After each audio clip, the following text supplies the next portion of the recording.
Hello नमस्कार। तो कैसे हो आप सभी। स्वागत है आप सबका आपके अपने YouTube channel him study group में।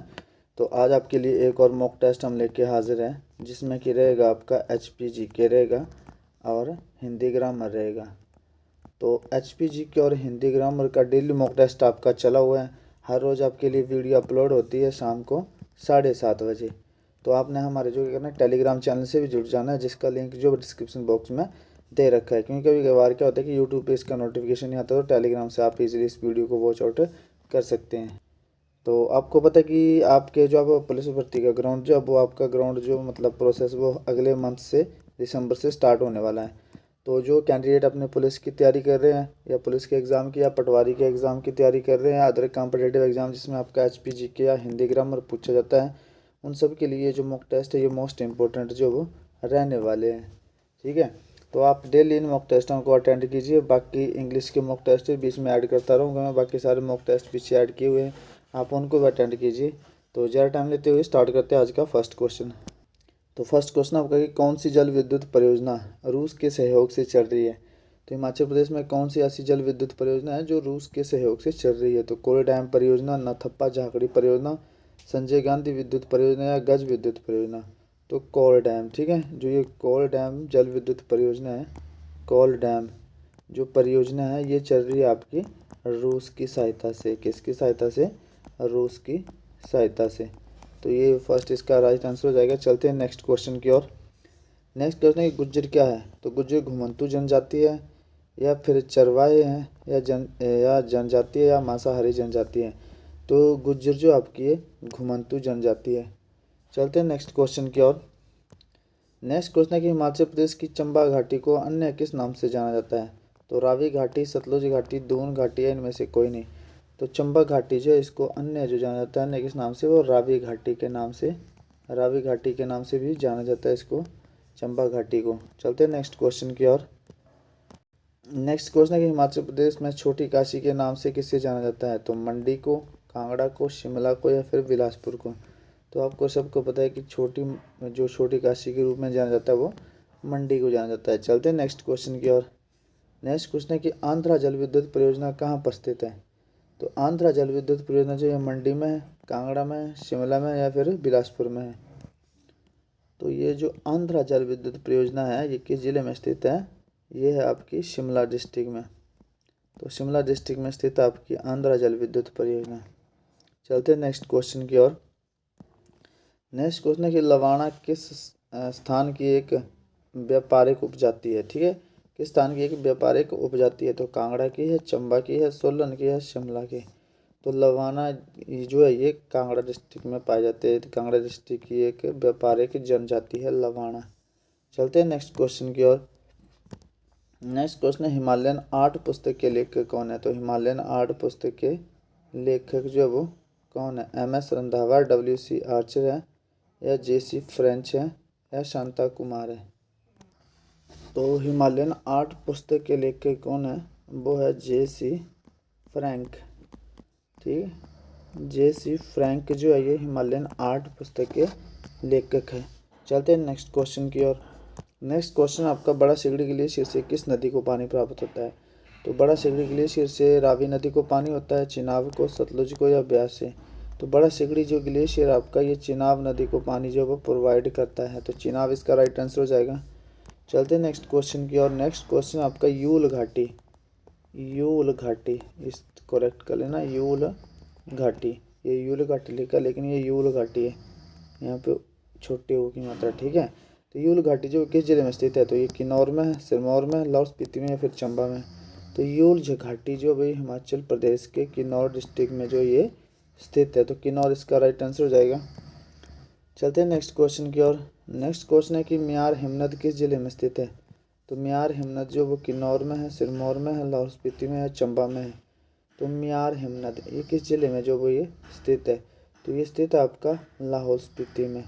ठीक है, लाहौल स्पीति में जो आपका ये म्यार ग्लेशियर या म्यार हिमनद जो ये स्थित है। चलते हैं नेक्स्ट क्वेश्चन की ओर। नेक्स्ट क्वेश्चन आपका जो है हिंदी का स्टार्ट है। तो इतिश्री मुहावरे का अर्थ क्या है। शुरू होना है, समाप्त होना है, तैयार होना है या फिर अटल रहना है। तो जो इतिश्री है इसका क्या अर्थ होता है? इसका अर्थ होता है समाप्त होना।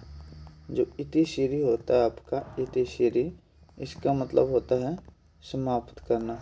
और श्री गणेश, एक होता है श्री गणेश करना, श्री गणेश, इसका मतलब क्या होता है? ठीक है, श्री गणेश का मतलब क्या होता है? इतिश्री का मतलब होता है समाप्त करना, और श्री गणेश का मतलब क्या होता है ये आप कमेंट सेक्शन में जो वो कमेंट करके बताएंगे। तो इतिश्री का मतलब होगा समाप्त करना। चलते नेक्स्ट क्वेश्चन की ओर। नेक्स्ट क्वेश्चन आपका, बैठक में कौन सा प्रत्यय है? तो बैठक में आक प्रत्यय है, अक प्रत्यय है, ठक प्रत्यय है, उक प्रत्यय है। तो ठीक है, आपको पता है कि प्रत्यय जो वो कहाँ लगते हैं? प्रत्यय जो है आपके ये शब्द के अंत में लगते हैं। ठीक है, शब्द के अंत में। और उपसर्ग जो लगते हैं, उपसर्ग, उपसर्ग लगते हैं आपके शब्द के शुरू में, शब्द के शुरू में। अच्छा, प्रत्यय कितने प्रकार के होते हैं? तो प्रत्यय होते हैं आपके दो प्रकार के। ठीक है, एक होता है कृदंत प्रत्यय और एक होता है आपका तदित प्रत्यय। तो पूछे जाएंगे प्रत्यय कितने प्रकार के होते हैं? दो प्रकार के होते हैं। ठीक है, तो बैठक में जो वो कौन सा प्रत्यय लगा है आपका? ये लगा है अक प्रत्यय। चलते हैं नेक्स्ट क्वेश्चन की ओर। नेक्स्ट क्वेश्चन आपका कि रात दिन में कौन सा समास है? तो रात दिन, रात दिन में कौन सा समास है? तो आपको पता चला जाए कि जहाँ पे योजिक चिन्ह आ जाए, जहाँ पर भी आपका योजिक चिन्ह, योजिक चिन्ह ये जो लगा हुआ आपका ये योजिक चिन्ह है। ठीक है, योजिक आ जाए या फिर दोनों पद प्रधान हो। ठीक है, दोनों पद क्या है? प्रधान हो, तो वो समास कौन सा होता है आपका? द्वंद्व समास जो वो हो जाता। जहाँ पर योजिक चिन्ह आ जाए, ठीक है, या दोनों पद प्रधान हो, वो आपका कौन सा समास होता है? वो होता है आपका द्वंद्व समास, द्वंद्व समास होता है। ठीक है, और जहाँ पर प्रथम पद प्रधान हो, जहाँ पर प्रथम पद जो वो प्रधान हो, वहाँ पर कौन सा समास होता है? अव्ययीभाव समास, अव्ययीभाव समास होता है। ठीक है, और जहाँ पर कोई भी जो है मतलब कोई भी पद प्रधान हो बल्कि पूरा वाक्य किसी और की तरफ इशारा करता हो, वहाँ पर होता है आपका बहुव्रीहि समास। ठीक है, और जहाँ पर उत्तर पद प्रधान हो, वहाँ होता है आपका तत्पुरुष समास। ठीक है, और जहाँ पर पहला पद विशेषण हो, वो होता है आपका कर्मधारय, और जिसमें पहला पद संख्यावाचक हो, वो होता है आपका द्विगु समास। ठीक है, तो रात दिन में समास कौन सा हो जाएगा? द्वंद्व समास हो जाएगा। चलते हैं नेक्स्ट क्वेश्चन की ओर। नेक्स्ट क्वेश्चन है कि स्वर्ग प्राप्त कौन सा तत्पुरुष है? कौन सा तत्पुरुष समास है? तो कर्ण तत्पुरुष, संप्रदान तत्पुरुष, संबंध तत्पुरुष या कर्म तत्पुरुष है। स्वर्ग प्राप्त है, जो स्वर्ग प्राप्त है, जब इसको आप शब्द विग्रह करेंगे तो क्या हो जाएगा? इसका हो जाएगा स्वर्ग को प्राप्त, स्वर्ग प्राप्त, स्वर्ग को प्राप्त।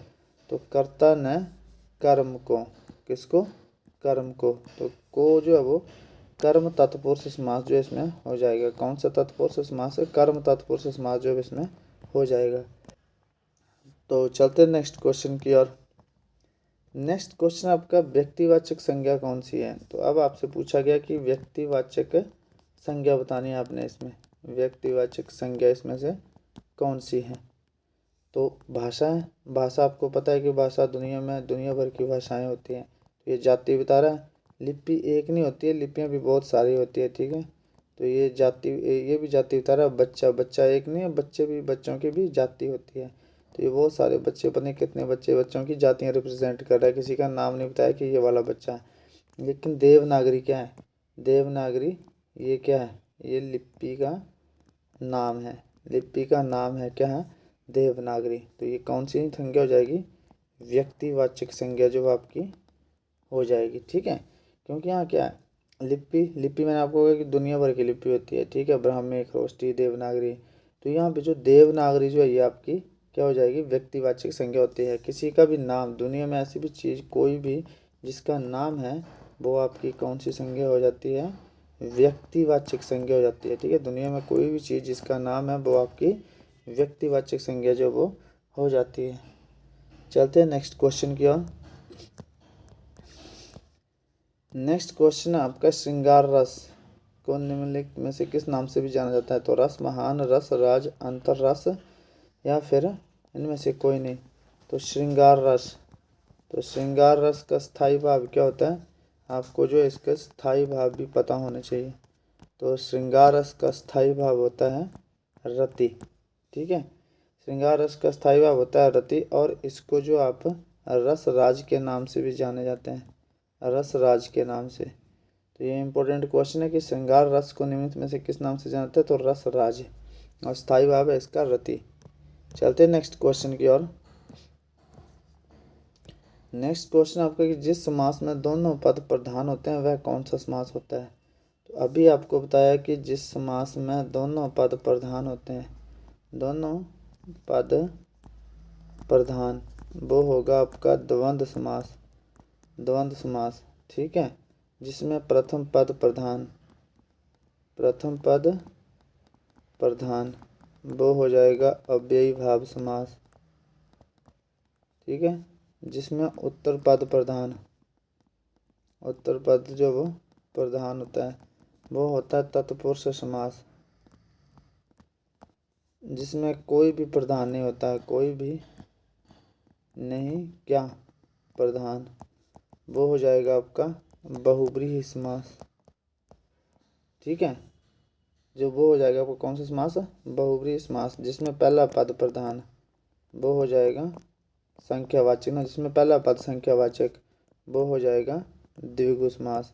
और जिसमें पहला पद जो वो विशेषण हो, वो हो जाता है आपका कर्मधारय समास। तो हमारे सारे लिख दिए आपको, तो आपको पता होना चाहिए। ठीक है, जिसमें दोनों पद प्रधान होते हैं वो होता है आपका द्वंद्व समास। चलते हैं नेक्स्ट क्वेश्चन की ओर।